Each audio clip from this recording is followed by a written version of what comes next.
তাই তোমার নমস্কার। চিরচাকা বন্ধ হয়ে গেছে, দারুণ ব্যাপার। আমরা এখন সবাই সিকিউর। কালকে চিরসাগর একজন সিনিয়র টেকনিশিয়ানকে, তার সম্মান রক্ষার্থে আমি তার নাম নিচ্ছি না, সিনিয়র 50+ ফোন করেছিলাম। কাঁদছে আমায় বলছে যে রাজা, আমার 2টো মেয়ে আছে, আমার বউ বলল যে চলো আমরা 4 জনে মিলে সুইসাইড করে নিই। আমি ঘুমোতে পারিনি, তারপর থেকে কাল রাতে ঘুমোইনি। আমার কিচ্ছু যায় আসে না, শুটিং না করলেও মধুবনী বহু বছর শুটিং করেনি, আমার কিছু যায় আসে না, কারণ শুটিং এর যে রোজগার সেটা আমার টোটাল রোজগারের, আমাদের টোটাল রোজগারে 15-20% হবে। কিন্তু আমার যায় আসে যখন আমার ছেলে বড় হবে, যখন ও জানবে যেরকম একটা ঘটনা ঘটলো, তার বাবার কাছে টাকা ছিল, পয়সা ছিল, ক্ষমতা ছিল, ফলোয়ার ছিল, ভালোবাসা ছিল, কিন্তু সে কিছু বলেনি, চুপ করে থেকেছে। আমি পিঠে ছুরি খাওয়ার থেকেও বুকে ছুরি খাওয়া অনেকটা সম্মানের মনে করি। তাই তোমাদেরকে বলছি, কি দোষ করেছে টেকনিশিয়ানরা, কি দোষ করেছে বাকি আর্টিস্টরা? আমরা কি দোষী? চিরসভা কেন বন্ধ হলো? টেকনিশিয়ানরা, তাদের কত টাকা পার ডে হয়, কত সঞ্চয় থাকে? এই তো এর মধ্যেই গত সপ্তাহতেই একজন টেকনিশিয়ান দাদার সাথে কথা হচ্ছিল, বললো যে দাদা আমার মেয়েকে বোধহয় স্কুল নাকি একটা কথা বলছিল, স্কুলে দেবো, এরম একটা কিছু কথা চলছে। ছোট মেয়ে, একজনের পায়ে অপারেশন হবে, পায়ে ব্যথা আছে। তারা যারা এই ভিডিওটা দেখলে বুঝতে পারবে, আমি কারোরই নাম নিচ্ছি না। কি করবে তারা, কি করবে? এবার তোমরা বলতে পারো যে দাদা সিরিয়াল তো বন্ধ হয়। হ্যাঁ, বন্ধ হয়, বন্ধ হওয়া জোর করে বন্ধ করে দেওয়ার মধ্যে তফাৎ আছে বস। কিন্তু গরিব মানুষ, যারা খেটে খাওয়া মানুষ, তারা কি করবে? আর আর্টিস্টদেরও বিরাট কোনো ভালো অবস্থা নয়, আর্টিস্টদেরও ভালো অবস্থা নয়। এটা তোমার মুম্বাই বা সাউথের ইন্ডাস্ট্রি নয়। হ্যাঁ, আজকে আমি এই ভিডিওটা বানাতে পাচ্ছি হয়তো এই অভিনয় করে, রোজগারের ওপর আমি একদমই পুরোটা নির্ভরশীল নয়, তা না হলে আমাকে চুপ করে থাকতে হতো। এইটাই ব্যাপার। দেখো, তোমরা বিচার করে দেখো, কি আর বলবো। কি বলতো, রাইট নেই অভিনয়টা, না আমার ভালোবাসা, এরম ভাবে আমার ভালোবাসাকে কেড়ে নেওয়ার কোনো রাইট নেই কারোর। ফাট করে একটা নির্দেশ, কোনো রাইট নেই। যারা আমরা অভিনয় করতে এসেছি, অনেকে বড় চাকরি ছেড়ে এসেছে। আমি নিজে ইঞ্জিনিয়ার, বিটেক ইঞ্জিনিয়ার, বড় কোম্পানিতে চাকরি করতে পারতাম, তো বিদেশে থাকতে পারতাম।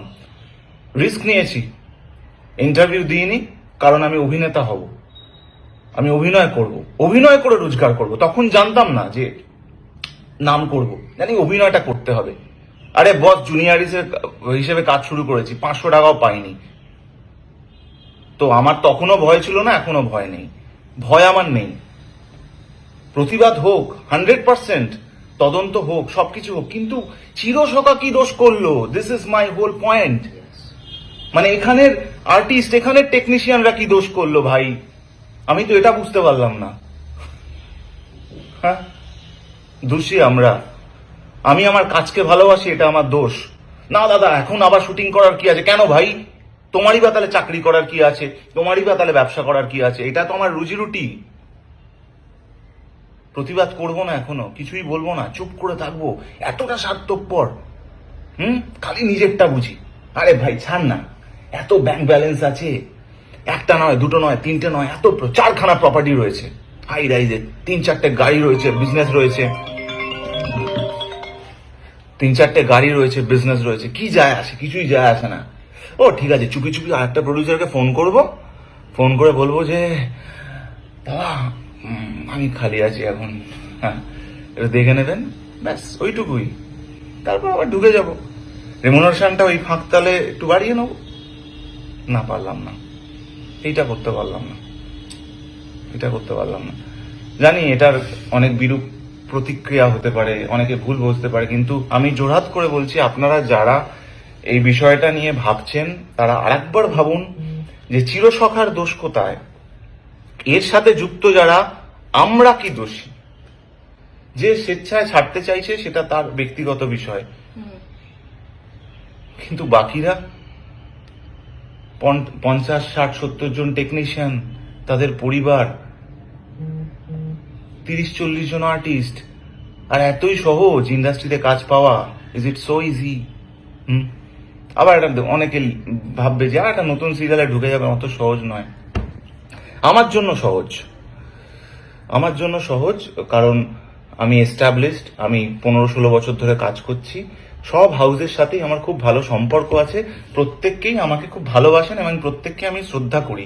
এবং আমি যারা এই নিয়মটা, যারা আপনারা এই নির্দেশটা দিয়েছেন, তাদেরকেও আমি শ্রদ্ধা করি। শুধু বলছি একটু ভেবে দেখবেন। আমার কারোর সাথে কোনো শত্রুতা নেই, কারোর এগেনস্টে কিচ্ছু বলার নেই, কারণ এই ইন্ডাস্ট্রিটা আমার পরিবার। শুধু আমি বলছি যে একটু ভেবে দেখুন, মানুষ কিন্তু সমস্যায় আছে। কালকে যখন আমি ওনাকে ফোন করেছিলাম, ওই সিনিয়র টেকনিশিয়ানকে, উনি যখন বললেন যে সুইসাইড ছাড়া কোনো উপায় নেই, আমি কেঁদে ফেলেছি। That's it. This is not right, this is not right. করবো না শুটিং, কিচ্ছু যায় আসে না আমার, করবো না। কিন্তু সবাই একরকম হয় না, সবাই একরকম হয় না, এটা মাথায় রেখো। তোমাদের রাজাদা সৎ, অনেস্ট, টাকার পেছনে দৌড়য়নি, সত্যের পেছনে দৌড়েছে, লড়াই করেছে, আজকে স্ট্রাগল করে এই জায়গায় এসছে। আজ অব্দি কোনোদিনও মদ সিগারেটের কোনো বিজ্ঞাপন করিনি আমরা করিনি, ফিউচারেও করব না। যা করেছি সততার সাথেই পয়সা কামিয়েছি, সততার সাথেই জায়গায় এসেছি, তাই আজকে সততার সাথেই বলছি, এটা ঠিক হলো না। This is not done.